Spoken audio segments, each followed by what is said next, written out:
Hello students, in this section we are going to discuss about the electromagnetic induction. This is the topic in which we are going to study that how the magnetic field can produce electric current. जिसमें हम देखेंगे कि दोनों में से एक जो है वो मूव करेगा. देखो मैग्नेट को स्टेबल रखा, मैग्नेट मूव नहीं कर रही, इट इज एट रेस्ट, लेकिन जो कॉइल है या पूरा जो सर्किट है वो मूव कर गया with the velocity v.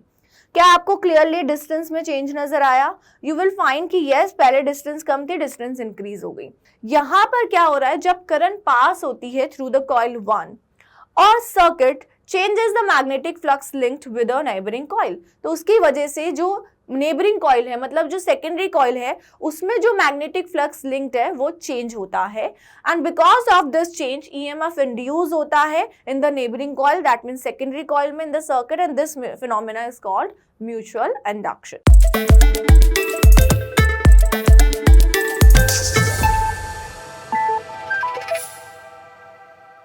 Hello students, in this section we are going to discuss about the electromagnetic induction. This is the topic in which we are going to study that how the magnetic field can produce electric current. So let's start. The phenomena of production of an EMF, that means electromotive force or electric current in a circuit when a magnet is moved towards or away from the circuit is called electromagnetic induction. देखिए हम already ये study कर चुके हैं कि जब electric current एक circuit में फ्लो करती है तो उसके अराउंड मैग्नेटिक फील्ड प्रोड्यूस होता है. अब इसका जस्ट अपोजिट, अगर एक सर्किट है हमारे पास जिसमें हमें इलेक्ट्रिक करंट को इंड्यूस करना है, और हम बोल सकते हैं इलेक्ट्रिक करंट ईएमएफ की वजह से ही होती है, मतलब इलेक्ट्रोमोटिव फोर्स चाहिए. वो फिनोमेना जिसमें हम ईएमएफ को प्रोड्यूस कर सकें या इलेक्ट्रिक करंट को प्रोड्यूस कर सकें इन द सर्किट, उस सर्किट के पास हम क्या ले रहे हैं, एक मैग्नेट का यूज कर रहे हैं. मैग्नेट को अगर हम सर्किट के क्लोज या उस सर्किट से दूर मूव कराएंगे, मतलब वो मैग्नेट क्या करेगी, मूव करेगी, दैट मीन्स वहाँ पर मैग्नेटिक फील्ड होगा क्योंकि मैग्नेट है. So by using the magnetic field हम यहाँ पर इलेक्ट्रिक करंट इंड्यूस कर रहे हैं. So that is called electromagnetic induction. I'm repeating this, the phenomena of production of EMF or electric current in a circuit when a magnet is moved towards or away from the circuit, or the phenomena of production of an EMF and or electric current in a circuit or a conductor when the magnetic field lines linked with it change is called electromagnetic induction. दोनों ही different language है लेकिन meaning same है. यहाँ लिखा हुआ है कि आपको ईएमएफ या इलेक्ट्रिक करंट अगर प्रोड्यूस करनी है तो उसका जो प्रोडक्शन होगा किसी भी सर्किट में जो कि कंडक्टर है उसमें तब हो सकता है जब हम मैग्नेटिक फील्ड लाइंस जो उसके साथ लिंक है, क्योंकि हम मैग्नेट का यूज कर रहे हैं तो उस सर्किट से मैग्नेटिक फील्ड लाइंस लिंक हो जाएगी. अब जब हम उस मैग्नेट को मूव करवाएंगे तो जो मैग्नेटिक फील्ड लाइंस हैं, जो लिंक है, वो चेंज होगी और इसे हम इलेक्ट्रोमैग्नेटिक इंडक्शन कहते हैं. So these are the two definition. Next, अब यहाँ पर हम देखेंगे कि इस तरीके से चेंजेस हमें विजिबल होंगे. देखिए यहाँ पर आपको एक मैग्नेट नजर आ रही है जिसका नॉर्थ पोल और साउथ पोल है and this is the circuit. आपको क्लियरली यहाँ दिख रहा है कि हमने यहाँ पर एक कंडक्टिंग सर्किट लिया है and we have connected a galvanometer. Galvanometer एक डिवाइस होती है जो प्रेजेंस ऑफ इलेक्ट्रिक करंट को डिटेक्ट करता है. We are not using any source, हम यहाँ पर पावर सोर्स का यूज नहीं कर रहे हैं because we will induce the current by moving this magnet towards और अवे फ्रॉम दिस सर्किट. तो यहाँ पर आप देखेंगे कि अभी मैग्नेट के बीच में और इस सर्किट के बीच में ये जो कॉइल है इसके बीच में गैप जो है उसमें कोई चेंज नहीं आ रहा, मतलब डिस्टेंस फिक्स है. क्यों? क्योंकि अभी मैग्नेट रेस्ट में है. क्या यहाँ पर कोई डिफ्रैक्शन है? No, there is no diffraction. That means अगर मैग्नेट रेस्ट में है, कॉइल या सर्किट भी रेस्ट में है, तो दोनों के बीच में डिस्टेंस चेंज नहीं होगी, मैग्नेटिक फील्ड लाइंस जो लिंक है उसमें कोई चेंज नहीं होगा और करंट इंड्यूस नहीं होगी.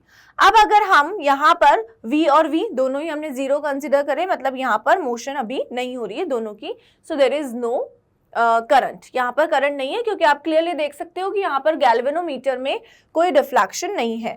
Now what we will do, अब हम यहाँ पर इस मैग्नेट को मूव करवा सकते हैं या सर्किट को भी मूव करा सकते हैं, इट्स द चॉइस. अगर यहाँ पर ये मैग्नेट जो है मूव करने लगती है, लेट्स से कि ये वेलोसिटी से मूव कर रही है, या फिर पॉसिबिलिटी है कि ये भी मूव करे। अब देखो हमने एक केस लिया जिसमें दोनों ही सेम वेलोसिटी से मूव कर रही है इन द सेम डायरेक्शन। क्या हमें यहाँ पर कोई डिस्टेंस में चेंज नजर आ रहा है दोनों के बीच में? नहीं, कोई चेंज नहीं है। You will find there is no deflection, अभी भी आपको निडल में कोई डिफ्लेक्शन नहीं दिखेगा। उसका रीजन है क्योंकि मैग्नेट और ये जो पूरा सर्किट है, कॉइल है, इसके बीच में आपको कोई डिस्टेंस में चेंज नहीं नजर आ रहा, बिकॉज दोनों सेम वेलोसिटी से मूव कर रही हैं, डायरेक्शन भी सेम है और स्पीड भी सेम है। अब थर्ड केस हम कंसिडर करते हैं जिसमें हम देखेंगे कि दोनों में से एक जो है वो मूव करेगा। देखो मैग्नेट को स्टेबल रखा, मैग्नेट मूव नहीं कर रही, इट इज एट रेस्ट, लेकिन जो कॉइल है या पूरा जो सर्किट है वो मूव कर गया विद द वेलोसिटी v। क्या आपको क्लियरली डिस्टेंस में चेंज नजर आया? यू विल फाइंड कि यस, पहले डिस्टेंस कम थी, डिस्टेंस इंक्रीज हो गई। आपको यहाँ पर डिफ्लेक्शन भी नजर आएगा। देखिए जब ये मूव करेगी आपको एक डिफ्लेक्शन नजर आ रहा है। इट इज द प्रूफ कि यहाँ पर जब मूवमेंट हुआ है, मतलब कि मैग्नेटिक फील्ड लाइंस जो लिंक है उसमें चेंजेस हुए हैं और करंट इंड्यूस हुई है इन दिस सर्किट, इसी वजह से आपको डिफ्लेक्शन दिखा है। क्योंकि जो गैल्वेनोमीटर की निडल होती है वो सिर्फ और सिर्फ तभी डिफ्लेक्ट होती है जब इलेक्ट्रिक करंट प्रेजेंस होती है इन द सर्किट। तो जो डिफ्लेक्शन हुआ है निडल में वो प्रूफ है कि यस, सर्किट में क्या हुआ है, करंट इंड्यूस हुई है। Now there is a law, Faraday's laws of electromagnetic induction। यहाँ पर एक लॉ है जिसमें हम Faraday's laws of electromagnetic induction है ये। So whenever there is a change of magnetic flux, जब हम क्या करते हैं, मैग्नेटिक फ्लक्स में चेंज करते हैं, मतलब यहाँ पर मैग्नेटिक फ्लक्स में चेंज हुआ है। मैग्नेटिक फ्लक्स में चेंज होने का मतलब है number of magnetic field lines passing through a given perpendicular area through a circuit. There will be an induced EMF and this will last as long as the change in flux persists। Magnetic flux में change होने का मतलब होता है जो number of magnetic field lines pass हो रही है in a given perpendicular area through a circuit. जो वहां पर परपेंडिकुलर एरिया है थ्रू अ सर्किट, मतलब सर्किट में जो मैग्नेटिक फील्ड लाइंस पास हो रही है। So number of magnetic field lines, कितनी number of magnetic field lines pass हो रही है थ्रू द सर्किट। सो यहाँ पर अगर वो लाइंस चेंज होती हैं, मतलब मैग्नेटिक फील्ड लाइंस चेंज होती है, number of magnetic field lines में चेंज आता है, that means magnetic flux change होता है। एंड जब तक ये चेंज कंटिन्यू रहेगा, मतलब जब तक मैग्नेटिक फील्ड लाइंस जो लिंक है इन द सर्किट उसके नंबर में चेंजेस आते रहेंगे, तब तक यहाँ पर ईएमएफ इंड्यूस रहेगा और इलेक्ट्रिक करंट होगी। So there will be an induced EMF, वो जो इंड्यूस हुआ है EMF that will persist in the circuit जब तक कि यहाँ पर फ्लक्स में चेंज हो रहा है। जैसे ही फ्लक्स में चेंज होना बंद हो जाएगा, देन वहां पर इलेक्ट्रिक करंट जो फ्लो हो रही है वो भी स्टॉप हो जाएगी। This is the Faraday's laws of electromagnetic induction। Next, the magnitude of the induced EMF is directly proportional to the product of number of loops and the rate at which the magnetic field or flux changes within the loops। We have seen कि हमने number of coils यहाँ पर ली है, मतलब हमने wire की wounding की है।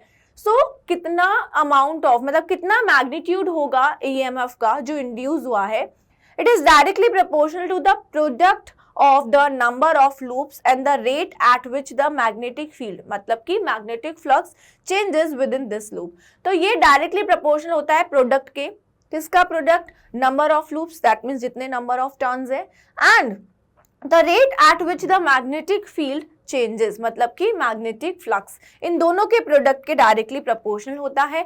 मतलब दोनों में से आप नंबर ऑफ टर्न्स इंक्रीज करेंगे तो भी इंड्यूस्ड ईएमएफ का मैग्नीट्यूड इंक्रीज होगा, और अगर हम मैग्नेटिक फ्लक्स को इंक्रीज करते हैं, जो चेंज हो रहा है, मैग्नेटिक फ्लक्स जो चेंज हो रहा है उसकी रेट अगर इंक्रीज होती है, मतलब कि ये जो मैग्नेटिक फील्ड चेंज हो रहा है इसकी रेट अगर इंक्रीज होती है, जिसमें हम बोल सकते हैं फ्लक्स अगर इंक्रीज होता है, तो भी मैग्नीट्यूड ऑफ इंड्यूस्ड ईएमएफ जो है वो इंक्रीज होगा।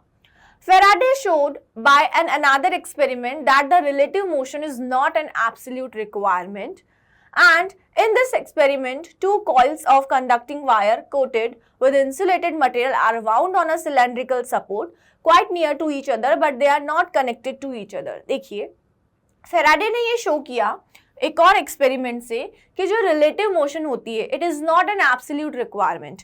जो मोशन वाला हमने केस देखा कि रिलेटिव मोशन होना ज़रूरी है, मतलब दोनों के बीच में, मैग्नेट और उस कॉइल के बीच में डिस्टेंस का चेंज होना ज़रूरी है। फेराडे ने एक और एक्सपेरिमेंट परफॉर्म किया जिसमें रिलेटिव मोशन बहुत ज़्यादा, मतलब हम बोल सकते हैं it is not absolute requirement, ऐसा नहीं है कि ये हमेशा रिक्वायर्ड हो। तो उस एक्सपेरिमेंट में क्या किया गया, and in this experiment 2 coils of conducting wire, 2 coils ली गई कंडक्टिंग वायर की, कोटेड विद इंसुलेटेड मटेरियल, जिसके ऊपर इंसुलेटेड मटेरियल की कोटिंग थी, and wound on a cylindrical support, एक सिलेंड्रिकल सपोर्ट लिया जिसके ऊपर ये वाउंडिंग की गई, quite near to each other, बहुत क्लोज हमने टर्न्स किए, but they are not connected to each other, लेकिन उनको हमने कनेक्ट नहीं किया, दे आर वेरी क्लोज, उनको क्लोज रखा लेकिन उनको कनेक्ट नहीं किया। Coil 1 is connected to a battery, अब हमने 2 कॉइल्स यहाँ पर ली हैं, सो हमने कॉइल 1 को बैटरी से कनेक्ट किया, having a switch in its circuit, जिसमें एक स्विच कनेक्टेड था, and the second coil has a galvanometer in its circuit, और सेकंड कॉइल में गैल्वेनोमीटर था लेकिन उसमें बैटरी नहीं थी। So this is the experiment students. हमने यहाँ पर एक सिलेंड्रिकल सपोर्ट लिया है, 2 सर्किट आपको क्लियरली यहाँ विजिबल है, हमने कॉइलिंग यहाँ पर देखिए, हमने number of turns, number of loops जो है वो काफ़ी क्लोज रखे हैं, और यहाँ पर ये एक दूसरे के कांटेक्ट में नहीं है, टच नहीं कर रहे हैं, ये कनेक्टेड है गैल्वेनोमीटर से, एंड यहाँ हमने क्या देखा कि ये जो है ये कनेक्टेड है बैटरी से। ओके, इस तरीके का ये अरेंजमेंट था। देन उस एक्सपेरिमेंट में हमें ये पता चला कि जैसे ही स्विच अभी ओपन है लेकिन जैसे ही स्विच क्लोज हुआ करंट फ्लो होने लगी फर्स्ट सर्किट में। जब फर्स्ट सर्किट में करंट फ्लो हुई तो हमें यहाँ पर क्या नजर आया, यहाँ पर जैसे ही फर्स्ट सर्किट में करंट फ्लो हुई वहां पर हमें यहाँ पर डिफ्लेक्शन नजर आया, मतलब ओपन एंड क्लोज करने पर, अगर कंटिन्यू ये क्लोज है तो नहीं, अगर हम इसको ओपन और क्लोज कर रहे हैं तो हमें यहाँ पर डिफ्लेक्शन नजर आ रहा है। दोबारा इसे रिपीट करते हैं, अभी ये ओपन है राइट, अब जैसे ही हम इसे क्या करेंगे क्लोज करेंगे वैसे ही हमें यहाँ पर वापस ओपन करने पर यहाँ पर डिफ्लेक्शन नजर आ रहा है, देखिए इन the opposite direction. That means पहले हमने इसको ओपन रखा, क्लोज किया, डिफ्लेक्शन नजर आया इस साइड, फिर वापस जब ओपन किया तो डिफ्लेक्शन नजर आया इस साइड, या फिर हम ये बोल सकते हैं कि डिफ्लेक्शन की डायरेक्शन जो है वो चेंज हो रही है। देखिए क्लोज किया, डिफ्लेक्शन की डायरेक्शन चेंज हुई, इस साइड ये रिफ्लेक्ट हुई, अभी इसको ओपन किया हमने, इस साइड डिफ्लेक्शन हुआ, देखिए तो मतलब ओपन करने पर इस तरफ निडल डिफ्लेक्ट हो रही है, क्लोज करने पर इस तरफ डिफ्लेक्ट हो रही है, मतलब कि हम फर्स्ट सर्किट में चेंजेस कर रहे हैं and we are finding the presence of current in the second circuit. First में चेंजेस हो रहे हैं, सेकेंड में हमें नजर आ रहा है कि करंट जो है वो इंड्यूस हो रही है। So this was the experiment. So इसमें क्या देखा गया, देखिए when the switch in coil 1 is closed, जब स्विच को क्लोज किया गया in the coil 1, the deflection in the galvanometer of coil 2 take place for a very short time. हमने डिफ्लेक्शन देखा in the galvanometer of second coil, बहुत ही short time के लिए, एंड वापस वो निडल जीरो पे आ गई, इसका मतलब फिर से करंट जीरो हो गई सेकेंड सर्किट में। This is because the current takes a short time to reach its maximum value in the circuit, thus the time varying magnetic field induces a current in the coil 2। इसका मतलब ये था कि जब current flow करती है तो उसको बहुत ही शॉर्ट टाइम लगता है अपनी मैक्सिमम वैल्यू पे पहुंचने में इन द सर्किट। तो time varying magnetic field induces, जो टाइम वेरिंग मैग्नेटिक फील्ड है वो इंड्यूस करता है करंट इन द कॉइल 2। मतलब हमने कॉइल 1 में जो स्विच क्लोज किया है उसकी वजह से कॉइल 1 में इलेक्ट्रिक करंट फ्लो हो रही है और उसकी वजह से ही हमें यहाँ पर डिफ्लेक्शन दिखा, क्योंकि जीरो करंट थी, जीरो करंट हुई लेकिन एकदम से करंट इंक्रीज हुई, तो उस वजह से हमें कॉइल 2 में चेंजेस नजर आए। When a steady current flows through the coil 1, अब अगर सेम मतलब एक कांस्टेंट करंट, एक स्टडी करंट फ्लो होती रहेगी कॉइल 1 में, no deflection is observed in the coil 2, तब हमें कॉइल 2 में कोई डिफ्लेक्शन नजर नहीं आएगा उसके गैल्वेनोमीटर में। सिर्फ डिफ्लेक्शन तभी नजर आएगा जब करंट चेंज हुई, जैसे करंट इनिशियली जीरो थी क्योंकि सर्किट ओपन था, जैसे ही स्विच क्लोज किया कॉइल 1 का, करंट एकदम से मैक्सिमम वैल्यू पे पहुंची और हमें डिफ्लेक्शन नजर आया इन the coil 2।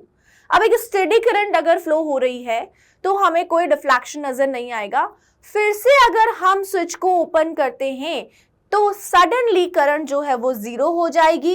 Again there is a momentary deflection and you will find there is a momentary deflection in the galvanometer of coil 1, but this time it is in the opposite direction. इस time आप देखेंगे कि ये opposite direction में deflection होगा, जो कि direction change show कर रहा है.